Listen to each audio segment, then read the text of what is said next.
Hi, TNPC Life student. This is Sujita. So, rise of nationalism in India. இதில் already நம்ம 3 parts பார்த்துட்டோம். So அந்த லெசனில் என்னென்னா இந்தியன் நேஷ்னல் காங்கிரஸ் பற்றின ஒரு இன்ட்ரொடக்ஷன், என்னென்ன செஷன் நடந்திருக்கு, ஏன் அது உருவாச்சு, இந்த மாதிரி நிறைய விஷயங்கள் புக்ஸில் கொடுத்துருந்தாங்க. ஸோ அதை வந்து நான் கொஞ்சம் நோட்ஸாக எழுதி கொடுத்தேன்னா உங்களுக்கு கொஞ்சம் ஈஸியாக இருக்கும். அதை மட்டும் உங்களுக்கு கொஞ்சம் நோட்ஸில் எழுதி கொடுத்தேன்னா எனக்கு உங்களுக்கு கொஞ்சம் ஆர்டராக நல்லா ஈஸியாக இருக்கும் அப்படிங்கிறதுக்காக நான் வந்து நோட்ஸ் ப்ரிப்பேர் பண்ணியிருக்கேன் ஐஎன்சிக்கு மட்டும். ஸோ வீடியோக்குள்ளே போகலாம். ஸோ இந்தியன் நேஷ்னல் காங்கிரஸ் ஏன் உருவாச்சு, எதனால இந்தியன் நேஷ்னல் காங்கிரஸ் அப்படிங்கிற அந்த அந்த ஆர்கனைசேஷன் உருவாச்சு அப்படின்னா, அஜிடேஷன்ஸ் பிஃபோர் காங்கிரஸ். இந்த காங்கிரஸ், இந்தியன் நேஷ்னல் காங்கிரஸ் உருவாகிறதுக்கு முன்னாடி நிறைய அஜிடேஷன்ஸ், அங்கங்கே நிறைய கிளர்ச்சிகள், நிறைய ப்ரொட்டஸ்டேஷன்ஸ் இந்த மாதிரிலாம் நடந்துச்சு. இது எப்போ அதுலேருந்து நடந்துச்சுன்னா 1875லேருந்து 1885 வரைக்கும் நடந்தது. ஸோ 1875 என்ன நடந்து பாருங்க. 1875 campaigning for imposition of cotton imports duties. அதாவது என்ன கேம்பெயினிங்னா ஒரு இடத்துல எல்லாம் கேம்ப் போட்டு உட்காந்து, கேம்ப் மீன்ஸ் நம்ம இந்த ஸ்கூலெல்லாம் கேம்ப் போவோமே அந்த கேம்ப் இல்லை, அதாவது ஒரு இடத்துல கூட்டமாக கூடி அதில் வந்து போராட்டம் பண்ணுறாங்க. So campaigning for imposition of cotton import duties in 1875 cotton வந்து நிறைய இம்போர்ட் ப்ராடக்ட்ஸ் இங்கே கொண்டு வந்தாங்க. அதுக்கு நீங்கள் வந்து வரி செலுத்தணும் அப்படிங்கிற மாதிரி, வரி போடணும். அதாவது இம்போர்ட்டிங்க்கு, அதாவது அங்கேருந்து இறக்குமதி பண்ணுறாங்களா அதுக்கு வந்து டேக்ஸ் லே பண்ணணும் அப்படிங்கிற மாதிரி ஒரு போராட்டம் பண்ணாங்க. ஏன் பார்த்தீங்கன்னா, இங்கேருந்து நம்ம காட்டன், நான் இதுக்கு முன்னாடிலாம் பார்த்தோம் இல்லையா, செகண்ட் பார்ட்டு தேர்ட் பார்ட்லாம் பார்த்தோம்.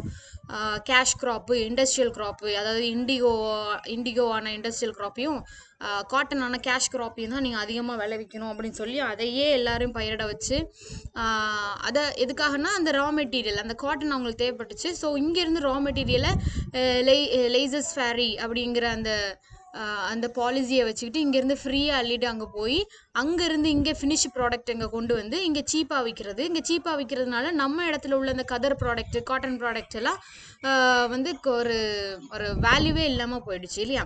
ஸோ இவங்க என்ன ப்ரொட்டஸ்ட் பண்ணுறாங்கன்னா, இங்கேருந்து எடுத்துகிட்டு போகிறீங்களா, என்னென்னு எடுத்துகிட்டு போங்க, ஆனால் அங்கேருந்து கொண்டு வர காட்டன் இம்போர்ட் ப்ராடக்ட்ஸ்க்கு நீங்கள் வந்து டேக்ஸ் பே பண்ணணும் அப்படிங்கிற மாதிரி 1875 சொல்கிறாங்க.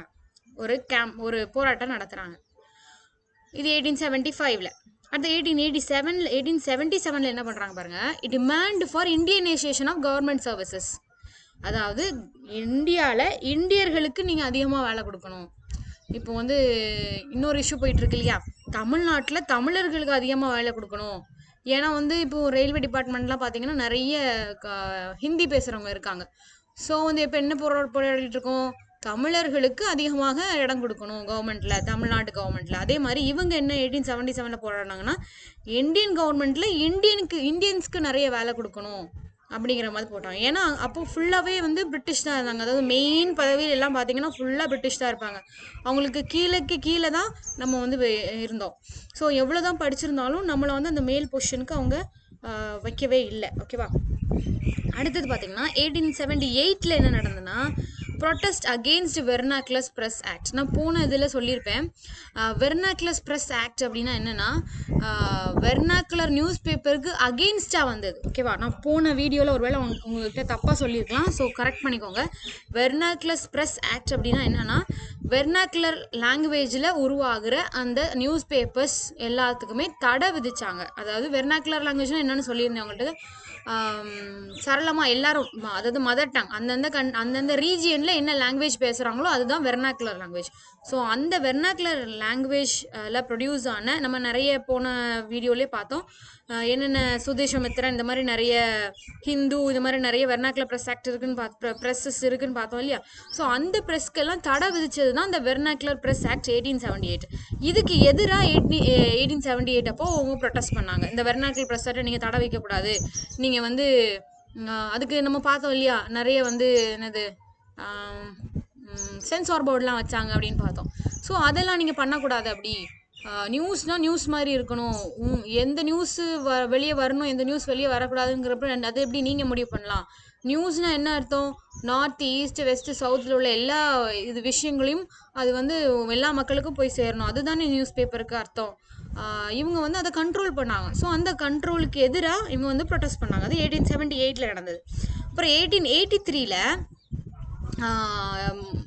இல்பர்ட் பில் அப்படிங்கிறது, இதுவும் போன வீடியோவில் ஒருவேளை நான் தப்பாக சொல்லியிருக்கலாம், கொஞ்சம் கரெக்ட் பண்ணிக்கோங்க. ரிப்பன் டைமில், லார்ட் ரிப்பன் அவர் வந்து வைஸ்ராயாக இருக்கிற டைமில் இந்த இல்பர்ட் பில் வந்து பாஸ் பண்ணாங்க. ஓகேவா? லார்ட் ரிப்பன் வந்து வைஸ்ராயாக இருக்கிற டைமில் இந்த இல்பர்ட் பில்லை பாஸ் பண்ணுறாங்க. இது வந்து பார்லிமெண்ட் எதிக்குது, பிரிட்டிஷ் பார்லிமெண்ட்டே வந்து எதுக்குது. அது எப்படி நீங்கள் வந்து ஒரு இந்தியன் வந்து எப்படி ஒரு பிரிட்டிஷ்க்கு தண்டனை கொடுக்கலாம் அப்படிங்கிற மாதிரி ஒரு கொஷின் கேட்குறாங்க பிரிட்டிஷ் பார்லிமெண்ட்டில். ஓகேவா? ஸோ அதுதான் இல்பர்ட் பில். ஸோ இல்பர்ட் பில்லை வந்து எதுக்குறாங்க. அப்படிங்கிற போது இவங்க 1883 அதுக்கு ஃபேவராக வந்து பேசுகிறாங்க. அது எப்படி இல்பர்ட் பில்லில் என்ன பிரச்சனை? ஜட்ஜுனா எல்லாமே எல்லாருக்குமே ஜட்ஜு தான். அது என்ன இந்தியனுக்கு ஒரு ஜட்ஜு, பிரிட்டிஷ்க்கு ஒரு ஜட்ஜு, இந்தியன் ஜட்ஜ் வந்து பிரிட்டிஷ் இது பண்ணக்கூடாது அப்படிங்கிறது மாதிரி எப்படி சொல்லலாம் அப்படிங்கிற மாதிரி இல்பர்ட் பில்லுக்கு ஃபேவராக பேசுகிறாங்க. ஸோ 4 விஷயம் நடக்குது 1875லேருந்து 1885 உள்ளாடி. ஸோ 1875 என்ன நடக்குது? காட்டன் இம்போர்ட் ப்ராடக்ட்ஸ்க்கு நீங்கள் டேக்ஸ் கொடுக்கணும், இங்கேருந்து அள்ளிட்டு போகிறது தான் சரிதான், அப்புறம் அங்கேருந்து கொண்டு வரீங்கன்னா நீங்கள் எங்களுக்கு டேக்ஸ் பே பண்ணணும் அப்படிங்கிற மாதிரி சொல்கிறாங்க. ரெண்டாவது 1877 என்ன சொல்கிறாங்க?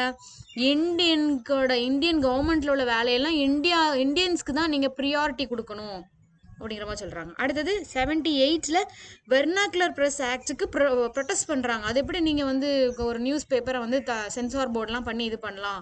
நியூஸ்னால் நியூஸ் மாதிரி இருக்கணும், என்ன நடக்குதோ அதை மட்டும் தான் சொல்லணும், உங்களுக்கு என்ன தேவையோ அது மட்டும் சொல்கிறது பேர் வந்து நியூஸ் பேப்பர் கிடையாது அப்படிங்கிற மாதிரி ப்ரொடெஸ்ட் பண்ணுறாங்க.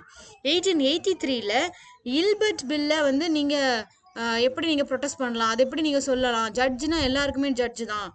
ஸோ வந்து அதுக்கு ஃபேவராக பேசுகிறாங்க, இல்பர்ட் பில்லை ஆக்டாக கொண்டு வாங்க அப்படிங்கிற மாதிரி இது பண்ணுறாங்க. ஆனால் இதில் எல்லாம் என்ன பிரச்சனை தெரியுமா? இதெல்லாம் ஏதோ ஒரு மூலையில் நடக்குது, எல்லாரும் சேர்ந்து இதை வந்து பண்ணலை. இப்போ இல்பர்ட் பில்லுக்கு ஃபேவராக பண்ணுறது ஏதோ ஒரு மூலையில், இந்தியாவில் ஏதோ ஒரு மூலையில் அதுக்கு ப்ரொடெஸ்ட் பண்ணிகிட்டு இருப்பாங்க. அதே மாதிரி இந்த காட்டன் இம்போர்ட்டுக்கு ஏதோ ஒரு மூலையில் யாரோ ஒருத்தர் ப்ரொடெஸ்ட் பண்ணிகிட்டு இருப்பாங்க. இந்த இந்தியனைசேஷன் ஆஃப் கவர்மெண்ட் ஏதோ ஒரு மூலையில் யாரோ ஒருத்தர் ப்ரொடெஸ்ட் பண்ணிட்டு இருப்பாங்க. அதே மாதிரி தான் வெர்னாக்குலர் ப்ரெஸ் ஆக்டுக்கும்.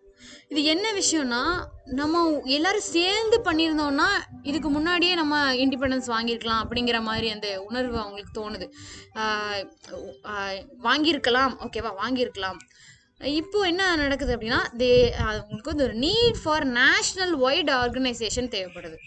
அதாவது எங்கெங்கேயோ பண்ணிட்டு இருந்தோம், இப்போ எல்லாம் சேர்ந்து பண்ணியிருந்தா ஒரு வேளை நம்ம வந்து இதெல்லாம் ஜெயிச்சிருக்கலாமோ அப்படின்னு அவங்களுக்கு தோணுது. So there is a need.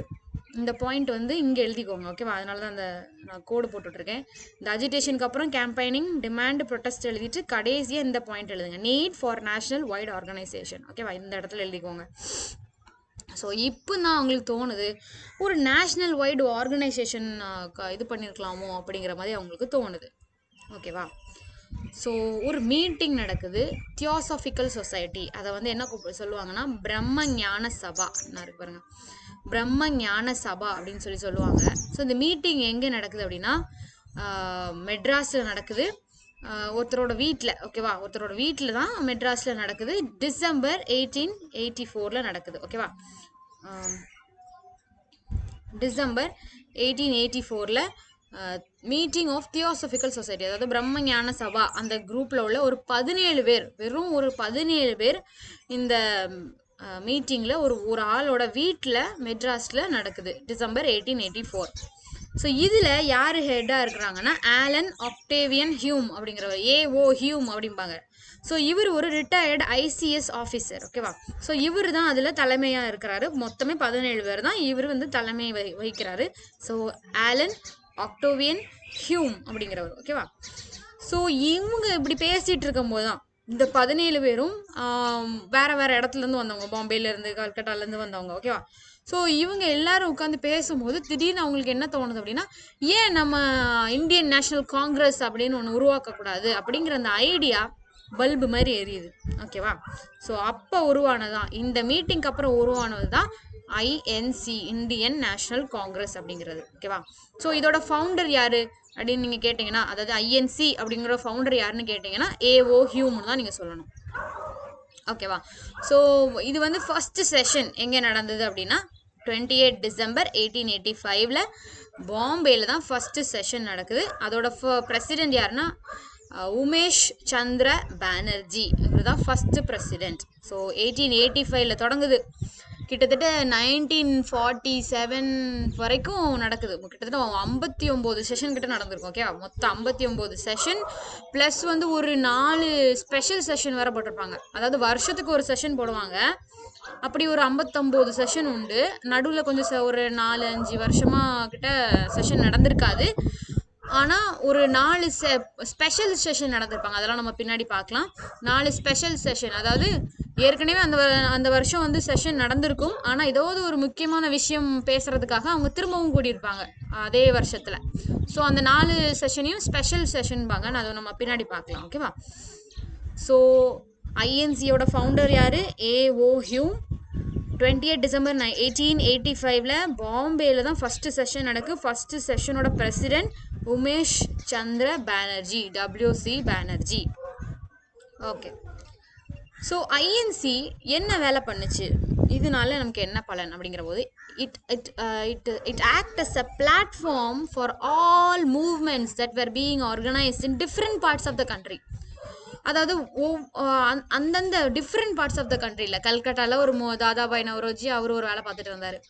இங்கே தமிழ்நாட்டில் நம்ம ஆட்கள் கொஞ்சம் வேலை பார்த்துட்டு இருந்தோம், கொஞ்சம் ஒரு ஆர்கனைசேஷன்லாம் பண்ணிட்டு இருந்தாங்க. கல்கட்டாவில் அங்கே ஒருத்தர் இருந்தாங்க, பூனேல இன்னொருத்தர் இருக்கார்.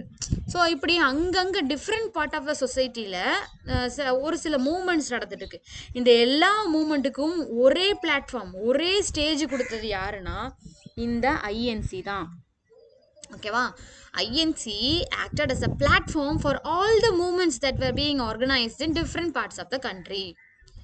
So it had an all Indian character with representation from all regions of India. இதுதான் அதோட ஒரு முக்கியமான ஒரு பண்பு, ஒரு முக்கியமான ஒரு கேரக்டரிஸ்டிக்கு. ஆல் இண்டியன் கேரக்டர் இருந்தாங்க, who represent from all regions of India. Indian national காங்கிரஸில் எல்லா ரீஜியன்ல இருந்தும், எல்லா லாங்குவேஜ் பேசுகிறவங்களும், எல்லா மதம் சேர்ந்தவங்களும் அந்த இந்தியன் நேஷனல் காங்கிரஸில் மெம்பர்ஸாக இருந்தாங்க. அதுதான் இதோட ஒரு ஒரு அழகான ஒரு விஷயமே. ஓகேவா? ஸோ இப்போது அந்த இது பேர் என்ன, ஆமாம், இதுக்கு முன்னாடி எம்என்ஏ, இந்த எம்எம்எஸ்லாம் பார்த்தீங்கன்னா அந்தந்த ஏரியாவில், அந்தந்த ரீஜியனில் உள்ளவங்க, ரீஜியனில் நடந்த ஒரு ஆர்கனைசேஷன், அங்கே உள்ளவங்க மட்டும் தான் ஜாயின் பண்ணிட்டாங்க. அந்த லாங்குவேஜில் பேசுகிறவங்க மட்டும்தான் இருந்தாங்க, அதாவது ஒரே லாங்குவேஜில் பேசுகிறவங்க மட்டும் தான் இருந்தாங்க. நம்ம அந்த ஐஎன்சியில் பார்த்தீங்கன்னா ஆல் இண்டியன் கேரக்டர், இந்தியாவில் உள்ள அத்தனை ரீஜியனில் உள்ள அத்தனை லாங்குவேஜ் பேசுகிறவங்களும் அந்த இடத்துல இருந்தாங்க. ஸோ அதுதான் இதோட முக்கியமான சுவாரஸ்யமான ஒரு விஷயம். ஓகேவா? ஸோ இவங்களோட டிமாண்ட் என்னவா இருந்தது, என்ன டிமாண்ட் வச்சாங்க? ஒரு 4 விஷயத்தில் டிமாண்ட் வச்சாங்க. கான்ஸ்டிடியூஷன் வைஸா, எக்கனாமிக் வைஸா, அட்மினிஸ்ட்ரேஷன் வைஸா, ஜுடிஷியல் வைஸா, இப்படி 4 டிமாண்ட் வச்சாங்க ஒவ்வொரு டிபார்ட்மெண்ட்டுக்கும், ஒவ்வொரு டிமாண்டு. இப்போ கான்ஸ்டிடியூஷனல் வைஸா என்ன டிமாண்ட் வச்சாங்க அப்படின்னு பார்த்தீங்கன்னா, ஆப்பர்ச்சுனிட்டி ஃபார் இந்தியன் பார்ட்டிசிபேஷன் இந்த கவர்மெண்ட். இது நம்ம இதுக்கு முன்னாடியே பார்த்தோம் இல்லையா? இந்தியன் கவர்மெண்ட்ல இந்தியனுக்கு வேலை கொடுங்க, முதல்ல இந்தியனுக்கு ப்ரியாரிட்டி கொடுங்க, அதுதான் கான்ஸ்டிடியூஷன் வைஸா. அதாவது பொலிட்டிக்கல் வைஸா இந்தியன், அதாவது சிவில் சர்வீஸ் இந்த மாதிரி விஷயத்துல எல்லாம் நீங்கள் வந்து, அதாவது கவர்மெண்ட் அஃபீஷியல்ஸ் விஷயத்தில் நீங்கள் வந்து இந்தியன்ஸ்க்கு ப்ரியாரிட்டி கொடுங்க, ஏன் உங்கள் நாட்டுக்காரங்களையும் வச்சுருக்கீங்க. ஓகேவா? இது கான்ஸ்டிடியூஷனல் வைஸாக வச்ச டிமாண்டு. எக்கனாமிக் வைஸாக என்ன டிமாண்ட் வச்சாங்க? லேண்டு ரெவென்யூவை குறைங்க, லேண்டு டேக்ஸை கொஞ்சம் குறைங்க. அக்ரிகல்ச்சரல் பண்ணுறவங்களுக்கு அது ரொம்ப கஷ்டமாக இருக்குது, அந்த ரெவென்யூவை குறைங்க, டேக்ஸை குறைங்க அப்படிங்கிறாங்க. ரெண்டாவது என்னென்னா, இந்த ஜமீன்தார்ஸ்லாம் லேண்டு, அதை லேண்டை வந்து லேண்டோட ஓனர் அப்படிங்கிற பேரில் நிறைய இது பண்ணுறாங்க, அதுக்கு வந்து அதை வந்து கொஞ்சம் ஸ்டாப் பண்ணுங்க, அதுக்கு ஏதாவது பண்ணுங்க அப்படிங்கிற மாதிரி இன்னொரு டிமாண்டு. மூணாவது டிமாண்ட் என்னென்னா, இம்போர்ட் குட்ஸ் மேலே நீங்கள் ஹெவி டேக்ஸ் போடுங்க. அதை நம்ம இதுக்கு முன்னாடி பார்த்தோம் இல்லையா? காட்டன் இம்போர்ட் ப்ராடக்ட்ஸில் நீங்கள் டேக்ஸ் நீங்கள் நிறைய போடணும், இங்கேருந்து எடுத்துகிட்டு போகிறதெல்லாம் சரி தான், அங்கே அங்கேருந்து கொண்டு வரீங்கன்னா நீங்கள் எங்களுக்கு டேக்ஸ் தரணும் அப்படிங்கிறாங்க. ஸோ எக்கனாமிக் வைஸாக 3, லேண்டு டேக்ஸை குறைக்கணும். இந்த ஜமீன்தார் வந்து ரொம்ப எக்ஸ்ப்ளாய்ட் பண்ணுறாங்க அந்த பெசன்ஸை, ஃபார்மர்ஸை, அதை நீங்கள் அவங்ககிட்ட இருந்து இந்த ஃபார்மர்ஸை ப்ரொடெக்ட் பண்ணணும். 3வது என்னென்னா இம்போர்ட் குட்ஸ் மேலே ஹெவி டேக்ஸ் போடணும். நீங்கள் அப்படி போடுறதுனால எங்களுக்கு அது லாபமாக இருக்கணும் அப்படின்னு சொல்கிறாங்க. 3வது அட்மினிஸ்ட்ரேஷன் என்ன சொல்கிறாங்க, இந்தியனைசேஷன் ஆஃப் சர்வீசஸ். ஸோ எல்லா சர்வீஸ்லேயும் நீங்கள் வந்து இந்தியன்ஸ் கொண்டு வரணும் அப்படிங்கிறது. அடுத்து சிவில் சர்வீஸ் எக்ஸாம் வந்து இதுக்கு முன்னாடியே நம்ம போன வீடியோலே பார்த்தோம். சிவில் சர்வீஸ் எக்ஸாம் எங்கே போய் எழுதணும், நம்ம இங்கிலாண்டில் மட்டும்தான் போய் எழுத முடியும். இந்தியாவில் அந்த சர்வீஸ் எக்ஸாம் கிடையாது. இங்கேருந்து போகிறதுக்கு நமக்கு இவன் எப்படியும் காசு வச்சுருக்க மாட்டான்னு தெரியும். இவன் இங்கிலாந்து வந்து அவனுக்கு எழுதுகிற அளவுக்கு அவன்கிட்ட காசு இருக்காது, அப்படியே படித்தவனாக இருந்தாலும். அதனால என்ன பண்ணாங்க, எக்ஸாமை இங்கிலாண்டில் மட்டும்தான் எழுத முடியாமல் வச்சுருந்தாங்க. ஸோ இவங்க இதில் ஒரு இது கொடுக்குறாங்க, இங்கிலாந்துலேயும் இந்தியாவிலையும் ஒரே நேரத்தில் எக்ஸாம் வைக்கிற மாதிரி பண்ணுங்க அப்படின்னு சொல்லி அட்மினிஸ்ட்ரேஷன் லெவலில் சொல்கிறாங்க. அடுத்து ஜுடிஷியல் என்ன சொல்கிறாங்கன்னா, எக்ஸிக்யூட்டிவ்க்கும் ஜுடிஷியரிக்கும் கம்ப்ளீட்டாக நீங்கள் வந்து ஒரு செப்பரேஷன் இருக்கணும் அப்படின்னு சொல்லி சொல்கிறாங்க. எக்ஸிக்யூட்டிவ்னா இந்த அட்மினிஸ்ட்ரேஷனில் உள்ளவங்க, ஜுடிஷியரினா இந்த நீதித்துறையில் உள்ளவங்க, அதாவது ஜட்ஜஸ், அவங்க எல்லாரும். இவங்க 2 பேருக்கு நடுவில் ஒரு கேப், ஒரு இண்டிபெண்ட் வேணும். இவங்க ஒரு தீர்ப்பு சொல்கிறதுக்கு உடனே எக்ஸிக்யூட்டிவ்ல வந்து சொல்லுவாங்க, நீ சொல்கிறது தப்பு, அப்படிலாம் நான் பண்ணக்கூடாது, இப்படி தான் பண்ணணும் அப்படிங்கிற மாதிரி சொல்கிறது. அப்படி பண்ணால் இந்த நீதித்துறையை யார் மதிப்பா இல்லையா? இவங்க சொல்கிறத அவங்க தடுக்கிறாங்க அப்படின்னா அப்போ இதை யார் மதிப்பா? ஸோ 2க்கும் ஒரு செப்பரேஷன் வேணும். ஜுடிஷியரி இந்த நீதித்துறை வந்து இண்டிபெண்டாக நடத்தணும். ஸோ இதெல்லாம் தான் அவங்க டிமாண்ட்ஸ். ஸோ எக்கனாமிக் வைஸா, ஜுடிஷியல் வைஸா, கான்ஸ்டிடியூஷனல் வைஸா, அதுக்கப்புறம் வந்து அட்மினிஸ்ட்ரேஷன் வைஸா. ஸோ இந்த 4 டிமாண்ட்ஸ் அவங்க வச்சாங்க. ஸோ இப்போது இந்தியன் நேஷ்னல் காங்கிரஸோட செஷன்ஸ் பற்றி பார்ப்போம். எல்லா செஷன்ஸ் ஆக்சுவலாக 59 sessions plus 4 extra special sessions இருக்குது. ஒன்றும் வேறு இடத்துல நடந்திருக்கு. எல்லாத்தையுமே நம்ம மனப்பாடம் பண்ண முடியலனாலும் இப்போ நான் இதில் கொடுக்குற கொஞ்சம் செஷன்ஸாவது நீங்கள் கண்டிப்பாக படித்தே தான் ஆகணும். ஓகேவா? இயர்ஸ்லாம் ஏகப்பட்ட இயர்ஸ், 59 செஷனுக்குள்ளே இயர்ஸ் படிக்கணும்னா அது எப்படி தெரியல. இருந்தாலும் நான் இதில் கொடுத்துருக்க இந்த செஷன்ஸ் மட்டுமாவது நீங்கள் கன்ஃபார்மாக படித்தே ஆகணும். மற்றதை படிக்கிறது உங்களோட விருப்பத்தை பொறுத்தது. அந்த புக்ஸில் நீங்கள் பார்த்தீங்கன்னா ஒரு இந்தியா மேப் போட்டு அதில் என்னென்ன செஷன்ஸ் நடந்துச்சுலாம் போட்டிருப்பாங்க. ஸோ அதோட இயர், பாம்பேயில் எத்தனை செஷன்ஸ், மெட்ராஸில் எத்தனை செஷன், பாம்பே, மெட்ராஸ், கல்கட்டா, டெல்லி, முடிஞ்ச வரைக்கும் இந்த 4 இடத்துல உள்ளது மட்டும் என்னென்ன இயர் நடந்தது, யார் பிரசிடெண்ட்டாக இருந்தால், எத்தனை பேர் பார்ட்டிசிபேட் பண்ணாங்க, அவங்களோட அப்ஜெக்டிவ் என்னவா இருந்தது, இந்த விஷயத்த மட்டும் பார்த்துக்கோங்க. எந்த இயர் என்னதெல்லாம் இப்போ நான் கொடுக்குறத படிச்சுக்கோங்க. அதுக்கப்புறம் இதை விட உங்களுக்கு இன்னும் படிக்கணும் அப்படின்னு நினச்சிங்கன்னா பாம்பேயில் நடந்த எல்லா செஷன், மெட்ராஸில் நடந்த எல்லா செஷன், டெல்லியில் நடந்த எல்லா செஷன், அதுக்கப்புறம் வெஸ்ட் பெங்காலில் நடந்த எல்லா செஷன், அதாவது கல்கட்டாவில் நடந்த எல்லா செஷன், இந்த 4 செஷன் இங்கே இந்த 4 இடத்துல தான் அதிகமாக செஷன் நடத்தியிருப்பாங்க. ஸோ இந்த 4 செஷன்ஸுமே 4 இடத்துல நடந்த செஷன்ஸுமே நீங்கள் என்னென்ன இயர் நடந்திருக்கு, யார் பிரசிடெண்ட்டாக இருந்தால், எத்தனை பேர் பார்ட்டிசிபேட் பண்ணா, இந்த மாதிரி விஷயங்கள்லாம் மட்டும் பார்த்து வச்சுக்கோங்க. ஓகேவா? நான் உங்களுக்கு வேணால் இன்னொரு பிடிஎஃப்ல என்னென்ன 59 செஷனையும் எழுதி டேப்லெட் காலம் மாதிரி போட்டு பிரித்து எடுத்து ஒரு பிடிஎஃப் மாதிரி உங்களுக்கு அனுப்பிவிடலாம். ஸோ அதிலேருந்து பாம்பே ப்ளஸ் டெல்லி, அதுக்கப்புறம் வந்து மெட்ராஸ், அப்புறம் வெஸ்ட் பெங்கால், அதாவது கல்கட்டா, இந்த 4 இடத்துலையும் நடக்கிறத மட்டுமாவது நீங்கள் வந்து கொஞ்சம் தரவு பண்ணிக்கணும். ஏன்னா அதில் அதுதான் முக்கியமான செஷன், அப்படிங்கிற முக்கியமான இடத்துல நடந்த செஷனுங்கிற போது அதுலேருந்து கொஷின் கேட்கலாம். ஓகேவா? ஸோ முதல் 3 செஷன் நம்ம கண்டிப்பாக தெரிஞ்சுக்கணும். முதல் 3 session of Indian National Congress. First session நம்ம ஏற்கனவே பார்த்தோம் இல்லையா, 1885 பாம்பேயில் நடந்தது. உமேஷ் சந்திர பானர்ஜி தான் இருந்தார். அதில் 72 மெம்பர்ஸ் தான் பார்ட்டிசிபேட் பண்ணிட்டு இருந்தாங்க. 72 மெம்பர்ஸ். அப்புறம் இன்னொரு இது பார்க்கணும், இந்த ஐஎன்சி உருவாக காரணம் எது அப்படிங்கிற போது நீங்கள் அந்த மெட்ராஸில் நடந்த அந்த இது சொல்ல தெரியணும் உங்களுக்கு. பிரம்ம ஞான சபாவில் பார்ட்டிசிபேட் பண்ண அந்த 17 பேரில் ஏஓ ஹிம் வந்து ஃபவுண்டராக இருந்தாங்க. ஸோ அந்த இடத்துல முடிவு பண்ணது தான் அந்த ஐஎன்சி. அதுவும் ரொம்ப முக்கியமான பாயிண்ட். ஓகேவா? ஸோ ஃபர்ஸ்ட் செஷன் ஓகேவா? செகண்ட் செஷன் பாருங்க, 1886. ஓகேவா?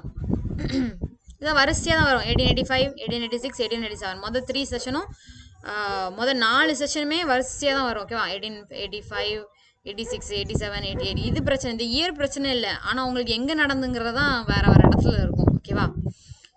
இங்கே பாருங்க, 1886 கல்கட்டாவில் நடக்குது. இதோட பிரசிடென்ட் யாருன்னா தாதாபாய் நவரோஜி. இவர் ஒரு இந்தியன் பார்சி. ஸோ இதை வந்து இவர் எப்படி சொல்கிறாங்கன்னா, ஃபர்ஸ்ட் இந்தியன் பார்சி பிரசிடெண்டாக இருந்தது அப்படின்னு சொல்லி சொல்கிறாங்க. ஃபர்ஸ்ட் இந்தியன் பார்சி பிரசிடெண்டாக இருந்தது இந்த செஷனில் தான் தாதாபாய் நவரோஜி. இதில் எவ்வளோ பேர் பார்ட்டிசிபேட் பண்ணாங்க? 436 மெம்பர்ஸ். முதல்ல 72 வெறும் 72 மெம்பர்ஸில் ஸ்டார்ட் ஆனது. இப்போது 436 பேர் சாரி இவ்வளோ பேர் பார்ட்டிசிபேட் பண்ணுறாங்க. அடுத்த செஷனில் சென்னையில் நடக்குது. பிசிசி. ஓகேவா? பிசிசி பாம்பே, கல்கட்டா, சென்னை. ஃபஸ்ட்டு பாம்பே, அப்புறம் கல்கட்டா, அப்புறம் சென்னை. ஸோ சென்னையில் எங்கே நடக்குதுன்னா, சென்னையில் யார் பிரசிடென்ட்னா பத்ருதீன். ஸ்பெல்லிங் ஏதோ விட்டுருக்கணும். பத்ருதீன் தியாபஜ். ஸ்பெல்லிங் கொஞ்சம் நோட் பார்த்துக்கோங்க. நான் கமெண்ட்ஸில் கொடுக்குறேன் ஸ்பெல்லிங்கை பார்த்து. பத்ருதீன் தியாபஜ். இவர் வந்து ஃபஸ்ட்டு முஸ்லீம் பிரசிடென்ட். ஒரு முஸ்லீம் வந்து ஐஎன்சிக்கு பிரசிடெண்டாக இருந்தது இந்த செஷனில் தான். அதாவது நம்ம சென்னை செஷனில் ஃபஸ்ட்டு முஸ்லீம் வந்து பிரசிடெண்டாக இருக்காங்க. பத்ருதீன் நினைக்கிறேன், பத்ருதீன் தியாபஜ்னு நினைக்கிறேன். ஆர்யூ விட்டுருப்பேன்னு நினைக்கிறேன், ஆரை விட்டுருப்பேன்னு நினைக்கிறேன். இங்கே பார்த்துக்கோங்க.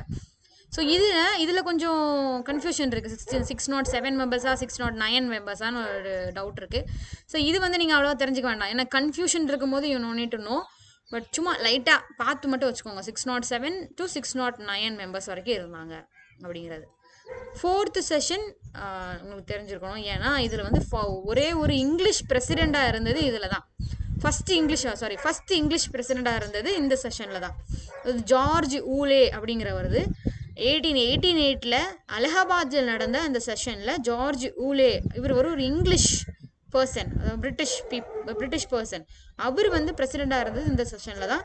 இதில் வந்து 1 to 48 மெம்பர்ஸ் அழிஞ்சிருக்கோம். ஓகே, நோட் பண்ணிக்கோங்க. 1 to 48 மெம்பர்ஸ் இருந்தாங்க. ஓகேவா? அப்புறம் இம்பார்ட்டன்ட் செஷன் எங்கெல்லாம் நடந்தது, அதாவது ஸ்பெஷல் செஷன். இம்பார்ட்டன்ட் செஷனில் ஸ்பெஷல் செஷன் சொல்லணும். ஸ்பெஷல் செஷன் எங்கெல்லாம் நடந்தது அப்படின்னா 1818, அதாவது 1818 ஏற்கனவே ஒரு செஷன் முடிஞ்சிருக்கும். அதாவது வருஷத்துக்கு ஒரு செஷன் போடுவாங்கல்ல, 1818 ஏற்கனவே ஒரு செஷன் முடிஞ்சிருக்கும். ஆனால் ஏதோ திடீர்னு அவங்களுக்கு போட வேண்டியதாக இருந்திருக்கும். அதனால் அது ஸ்பெஷல் செஷன் போட்டு வைப்பாங்க. ஸோ 1818 பாம்பேயில் நடந்தது ஸ்பெஷல். இதுவும் பிசிடிபி.